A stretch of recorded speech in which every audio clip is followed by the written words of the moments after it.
Hello, viewers, and welcome to a new episode on our ongoing lecture series on media theories. Our topic of discussion today will be the agenda setting theory, and to discuss this topic, we have with us today Mr. Arkoprabha Chatterjee, who is a faculty of media studies. Hello, sir. Hello. Hello. I am Shantan Mukherjee, a student of media science. So tell us, sir, what is this basic concept all about? Well, the agenda setting theory is a theory that evaluates the power of the media in its role of giving prominence to news information. Okay? So, as we understand this, we must first outline our objectives. Okay. Now, we will understand the concept first and then we will evaluate the theory and its components. Okay? And then we will also evaluate the relevance of this theory with the present day changing technology and advancements, and we will also measure the role of the media, okay, in the adoption of this practice. Okay. The agenda setting theory is born out of the power of the media. You see, there are infinite number of information pieces that are available in the world every day. There are so many events happening all around in the world at different places. Some of them are important, some of them are relevant, some of them are irrelevant. But those that are irrelevant to someone may be relevant to another. So, every moment there are infinite number of events or situations that are occurring in the world, of which only a certain number are given the importance by the tools that broadcast, that is the media. Okay. So, the importance of each event, the relevance of each event is decided upon by the media. Okay. So the media select only a few of the number of events that have occurred and then polish that selected few, Okay. manipulate that selected few according to its own policy. They package it so that it is entertaining and then it is broadcast to us. And we masses, we are given out the information in the form of a package which we watch and enjoy. So the original event that happened, it passes through various stages. The first one of which is being selected in the first place. Okay. Yes. Right. So that original event finally reaches us through the media when it is broadcast, but in a modified kind of a with a modified kind of a face. Is this gatekeeping? This is actually gatekeeping at multiple levels. Okay. Okay. Okay. Gatekeeping would be when there is a when the mother decides what food is going to be kept on the table, because she is the gatekeeper in that sense. Yes. But when there is gatekeeping at multiple levels, we know that there are various people involved in the process of broadcasting information, like the editor, the sub-editor, the journalist himself, and his view and his perspective, his background, his likes and dislikes. So there are multiple. There is multiple gatekeeping in any kind of information exchange. Okay. Now, what is the policy based on which the gatekeeping happens? That policy, that set of rules and regulations based on which that gatekeeping happens, that depends on the agenda of that broadcast company, of that media house. Okay. See, if you make a TV channel, perhaps, okay, when you make a TV channel, you must have your own uniqueness as a TV channel. You could cater to sports. You could cater to entertainment. You could showcase movies. Okay, so what kind of a TV channel are you? That is something you must be deciding in the first place. Absolutely, yes. Right. So when you decide that you want to make a news channel, you have now got your content. That is, you will showcase news programs, you will telecast live. So you will buy your equipment accordingly. You will have OB vans at different Yes. locations so that you can broadcast live from there.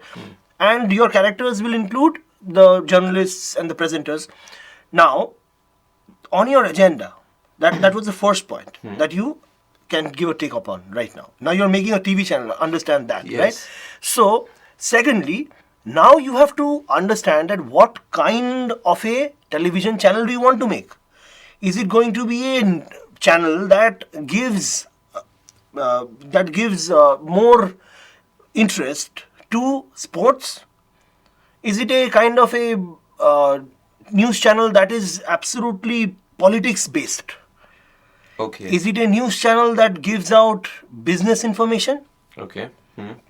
Is it a kind of a news channel that is like finance based? Okay. If your TV news channel is a finance based TV news channel, then the characters, like the people you will be interviewing, are going to be people from the Sensex, right? Indeed. From banks, people from banks, Yes. right? Whereas if your TV channel was a more of a light kind of news based channel, say sports, okay, then an interview by Sachin Tendulkar would be most relevant for you. Absolutely. So, and there is also the option, if you have that kind of an infrastructure, then you can cater to multiple genres as well. See, for example, have you noticed that a few television channels, they are constantly showcasing good things about a certain political party? Yes. And when you turn the channel to the next one, that channel is absolutely showcasing all the worst possible things Yes, that yes. that same political party has done. So then what happens? There is that thing called partiality, Yes. which is absolutely a no-no for journalists. Because journalism is based on the concept of fact. Yes. You do not have the liberty to write your opinion. If you write an opinion piece, you can do it in an editorial.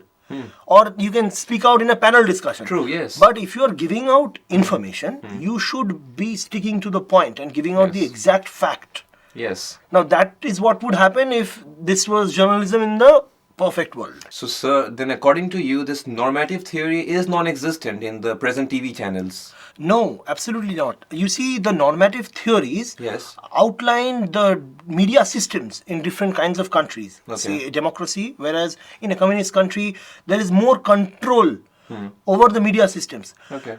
But in a perfect world, that's why I said the word the perfect world, because in a perfect world, journalism should be free and journalism should be based on facts, not made up stories to spice things up, to provide a twist so that people buy your program or stick onto your TV channel. True. Maybe the original event can be boring, but as a journalist, it is your ethical standpoint to showcase what is true. Exactly. But what happens is there is an agenda that is followed. There is a policy that is followed by each and every media house. Okay? Okay. So, there is a public agenda. Okay? And the media formulates their content based on the agenda that they have evaluated will sell to the public. Okay? Okay. This is the basic model, that is the outcome of this theory. Okay. Now you see X1, X2, X3, these are all pieces of information All right. that have been selected after gatekeeping was done. Say till X infinity. Those were the available inputs out of X1 to X infinity. 5 pieces of information, or say 6 pieces of information have been selected to be broadcast to the public. Okay. Now you see, the public is the consequent public perception of issues here. Okay? And these are the different media attention. Different media attention in the sense each event, X1, X2, X3, have been given different amount of coverage, different amount of push. Okay. A different interest has been generated for each different event. Okay, now I'll tell you with an example. See, X1 Say it is the Nirbhaya incident that had happened in Delhi. Very well. Okay. X2 is the incident, say the Sharoda scam. Okay. Okay. X3 is another incident, just like the Nirbhaya incident, Okay. that happened, say, somewhere in Calcutta. And X4 is, say, the Park Street fire incident. Okay. Okay. X5 is an incident where a few army jawans, say they created havoc in the Park Street police station. They had done that on Yes. some 31st night, Yes, right? yes. Now, out of all these incidents, each incident is an event, and it has been, the information has been gathered Yes. by the journalist, and it has now rests in the media house. Now, the media, they create an agenda that we will showcase the Nirbhaya incident with a lot of zeal, so that people, there is an awareness that is created. Okay. Because you see, there is such an incident like the Nirbhaya incident. It has happened before and after as well. Yes. And not all those incidents has been given the due coverage that the Nirbhaya incident was given. Yes, absolutely. So X1 is the Nirbhaya incident. Okay. Whereas X3 is another such incident. Yes. But X3 is given less amount of mileage. You see the media, differential media attention. The attention the media gives X3, even though it is a similar case, is much lesser than X1. Is this because of the region where it's happening, Delhi and Kolkata? No, it is also actually what happens is the agenda building is a two-way process. It is not just the media who have all the power. With the advent of technology, Okay. people talk about an incident on the internet.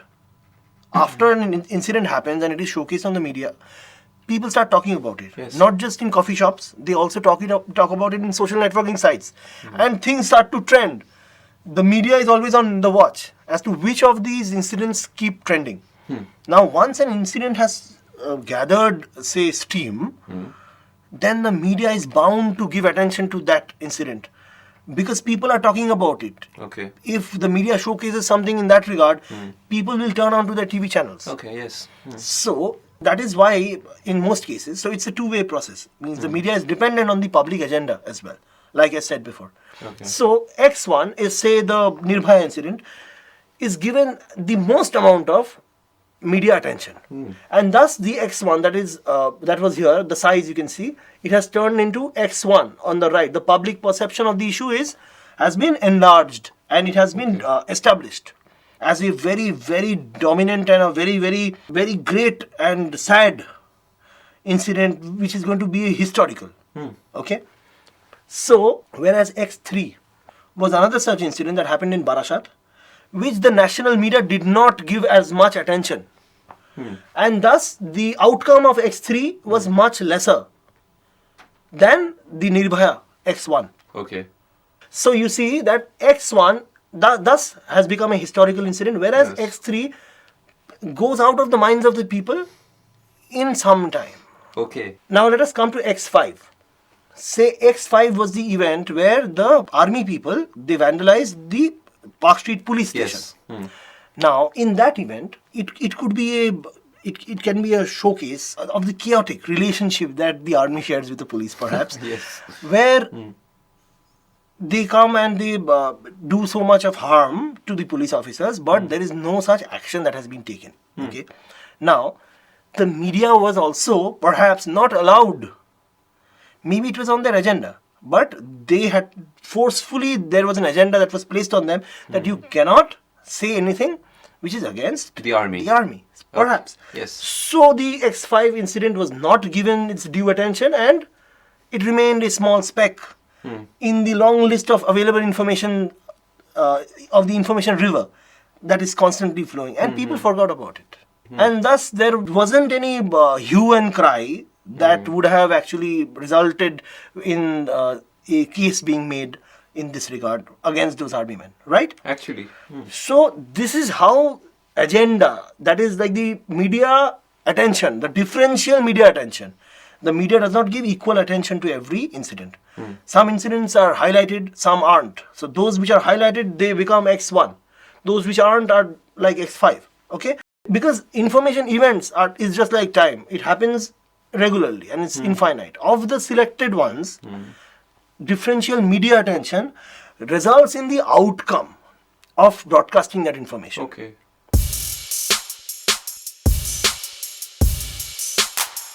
Now we go on to the next step, that is to understand the three types of agenda setting. Okay.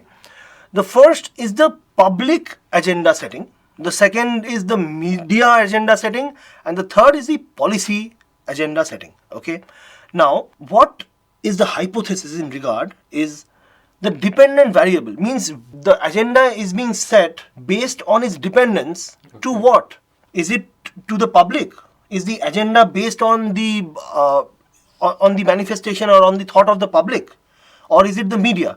See, whenever there is an incident, people start talking about it, and when people start talking about it, there are interactions among themselves, and people do not talk only amongst themselves. They go on to social networking sites, they blog about it, and there are Facebook likes that go up.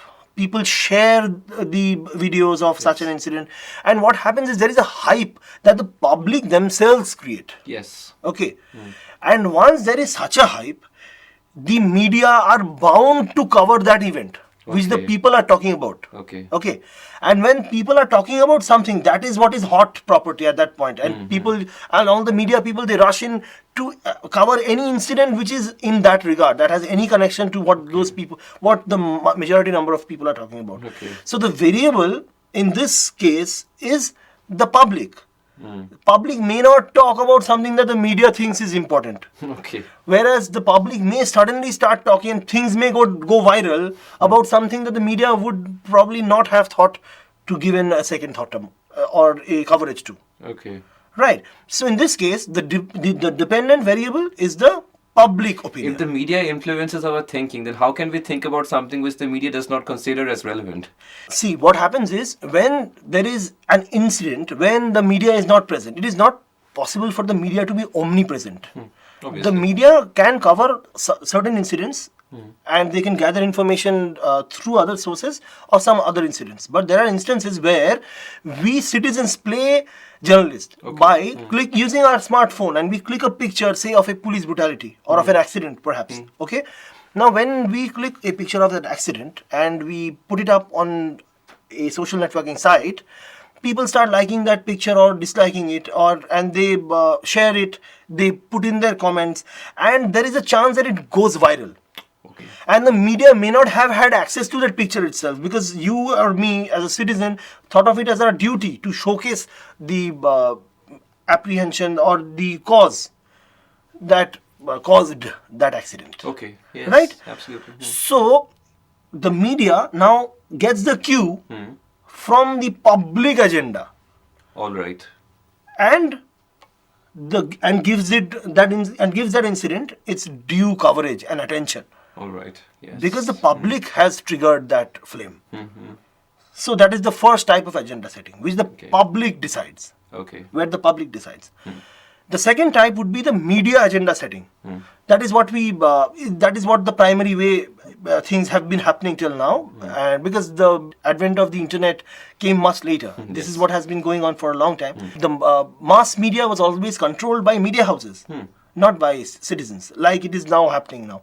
So amongst that, in that time frame, you see, the TV channels and their editors, they decide on the policy, whether you will showcase the good side of a political party or the bad one depends on your policy. Whether you will give attention to the Nirbhaya case or you would give attention to a political statement of another person, that depends on your policy. So when the media sets the agenda, it is known as media agenda setting. Okay. Yes. The public is not the ones who are holding the reins in this regard. Okay. True. And the final is the policy agenda setting, in which the elite policymakers, means the political class, they say that these are the only topics in which you can give coverage. This is where your normative theories come in. All right. For example, in Russia or in China, you cannot write anything against the government, okay? Because the media is considered to be a state apparatus. The media is a part of the government. I see. So the government will not write bad things about themselves. obviously. So it is against their policy. Okay. So that is a policy which has anyway been implemented, and thus the agenda is set in that regard. All right. So when it happens in this way, it is known as policy agenda setting. Right. And the policy could be no writing bad things against the government. Agenda setting happens through a cognitive process known as accessibility. See, what this means is, when an incident is constantly being shown on the media, our minds have more access to that incident. If the Nirbhaya incident was shown only once, or say twice, would it be able to create that kind of an impact? Never. But what happened was, the media, they came together as one, and they thought that we will put an end to this. We will change the law in this regard. Absolutely. We will ensure that we mobilize the masses. So they constantly kept giving out information about the Nirbhaya case. They constantly showcased how political leaders reacted in this regard, how the parents and the family members of the poor lady, how they felt and how they voiced their opinion. Their emotions were shown, so that people develop that awareness. Yes. Right? Yeah. So that there is an example that is set out of these perpetrators to trigger that. So it is a cognitive process. Cognition is the process of understanding something. Means after you sense light, your mind recognizes what that light is. I look at you as light, and my mind recognizes that this light is Shayantan. Okay. Okay? So that is the process of cognition. Now every day our eyes and ears are having to see that incident, and we are recognizing that incident again and again and again and again, and thus we are developing a comprehensive, ingrained opinion about that event, Okay. which is being fueled by the media coverage and the media attention. All Okay. right. Absolutely. This is also the reason why we like to hang around with friends we know for a long time, rather than, Yes. and we are uneasy when we are with new people, right? So you understand that the whole agenda setting theory is based on a cognitive process known as accessibility. Agreed. Okay. There is a criticism in this sense as well, because it is a casual theory. Things are not always the same. All incidents are not always the same. And with the advent of technology, people have access to giving out their own Feedback. opinions and Yes, feedbacks, yes. which is unbiased and not part of any policy or agenda. True. So the agenda setting has depreciated, and the media has been warned not to set their agenda, because the people will eventually find out through the internet. Okay. Okay, so in that regard, it has lost some of its sheen in today's world. Okay. So to conclude, I would like to say that agenda setting is a very important kind of a theory as far as the media is concerned, because not all TV channels are as free or democratic as we think them to be. There is always a policy that drives the broadcast that we get to see. There is always a packaging that happens of the information, and it is inevitable for this to happen, because there is so much of competition amongst different TV channels, amongst different media houses, and every TV channel must have their unique selling point. But the event or the information that actually happens is the same. So to compete amongst each other, the different media channels will form a unique kind of an package, because the information, the content is the same. Yes. So this form of competitiveness gives rise to policy, to manipulation of information, and to agenda setting. Okay. But with the advent of technology, we are all people who are overtaking the agendas, and we are getting access to information that is rerouted, that is not part of the media house agenda package. Okay, so in this regard, I would say that agenda setting was a very important theory, but with the advent of technology, the power now lies in our hands. We get to set the agenda in today's world. The tables have turned. The tables have turned. Okay. So thank you. I hope I have been able to convey the information that you were looking for. Yes, sir. Thank you. Thank you.